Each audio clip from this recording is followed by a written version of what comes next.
Poésie présente La mort leur va si bien de Peter James.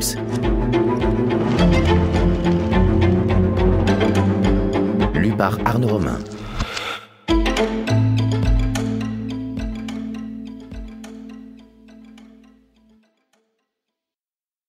À Hélène.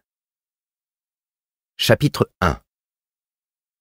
La porte d'entrée de ce qui, dans le temps, avait été une élégante maison mitoyenne, s'ouvrit, et une jeune femme élancée, vêtue d'une courte robe en soie à la fois moulante et flottante, sortit sur le perron, en cette belle matinée de juin, la dernière de sa vie.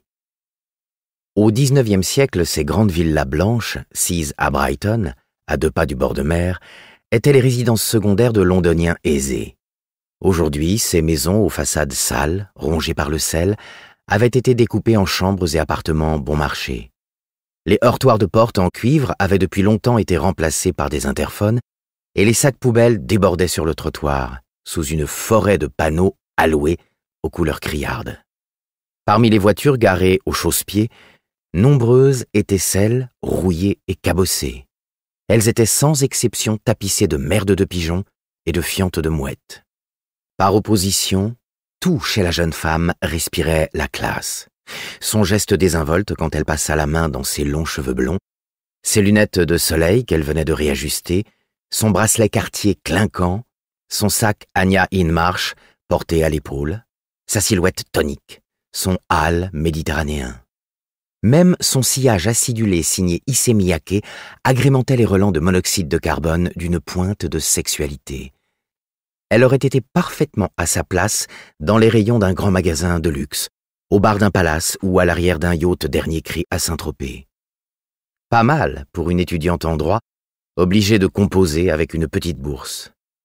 Mais Janie Stretton avait été trop gâtée par un père rongé par la culpabilité, après la mort de sa femme, pour en être réduite à devoir composer. Elle savait comment gagner de l'argent. Pas nécessairement en faisant une carrière dans la voie qu'elle avait choisie. Le droit n'était pas une filière facile. Elle avait 4 années d'études derrière elle et effectuait la première de 2 années de stage dans un cabinet juridique à Brighton sous la direction d'un avocat spécialisé dans les divorces.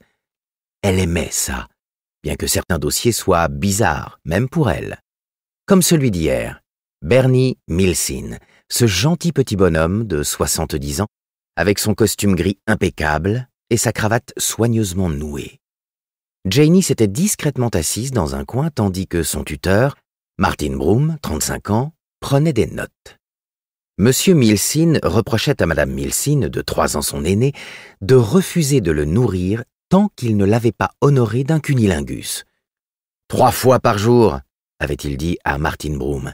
« Je peux plus, je suis trop vieux, j'ai de l'arthrite au genou, ça me fait trop mal. » Janie s'était retenue de rire et avait remarqué que l'avocat était dans le même cas. Les hommes n'étaient donc pas les seuls à avoir des besoins un peu spéciaux. Les femmes aussi. L'existence est pleine de surprises. Janie se demandait parfois où elle en apprenait le plus, à la fac de droit de Southampton ou à l'école de la vie. Un bip annonçant la réception d'un SMS rompit la chaîne de ses pensées au moment où elle arrivait à sa Mini Cooper rouge et blanche. Elle regarda l'écran. « Ce soir, 20h30 ?» Elle sourit et répondit par un simple « bisou ». Elle attendit le passage d'un bus et d'une file de véhicules pour ouvrir sa portière, s'assit et réfléchit quelques instants à tout ce qu'elle avait à faire. Poops, son matou adoré, avait une boule qui grossissait sur le dos. Elle n'aimait pas la tournure que ça prenait et voulait le montrer à un vétérinaire. Elle avait trouvé ce chat errant, cadavérique, alors qu'il essayait de soulever le couvercle d'une de ses poubelles, il y avait 2 ans de ça. Elle lui avait ouvert sa porte, et il n'était jamais reparti. Et il paraît que les chats sont indépendants. Ou peut-être était-ce parce qu'elle le gâtait. Et alors, Poobs était un être affectueux et elle n'avait personne d'autre à gâter. Elle essaierait de prendre rendez-vous en début de soirée. Elle fit le calcul. Si elle voyait le vétérinaire à 18h30 au plus tard, ça lui laisserait largement le temps de se préparer. Pendant sa pause déjeuner, il fallait qu'elle achète une carte d'anniversaire pour son père, qui allait avoir 55 ans vendredi. Elle ne l'avait pas vu depuis 1 mois. Il s'était rendu aux États-Unis pour des raisons professionnelles. Son père était souvent absent et voyageait de plus en plus ces temps-ci. Il cherchait la femme qui, où qu'elle se trouve, remplacerait l'épouse et mère de sa fille, qu'il avait perdue. Il n'en parlait jamais, mais Janie savait qu'il se sentait seul et qu'il se faisait du souci pour ses affaires, apparemment en difficulté.